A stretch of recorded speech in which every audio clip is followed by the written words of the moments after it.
YouTube, this is the Redneck Boy 7, and I just caught a bird with my trap. With my little trap.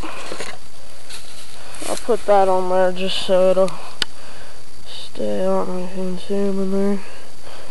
Right there in the back. Little tiny Tweety bird. See? That cool? So these traps do work. I don't know what it's called. I think it's a Mojave bird trap. I don't know. Might not. But it's a little Tweety bird. Thanks for watching.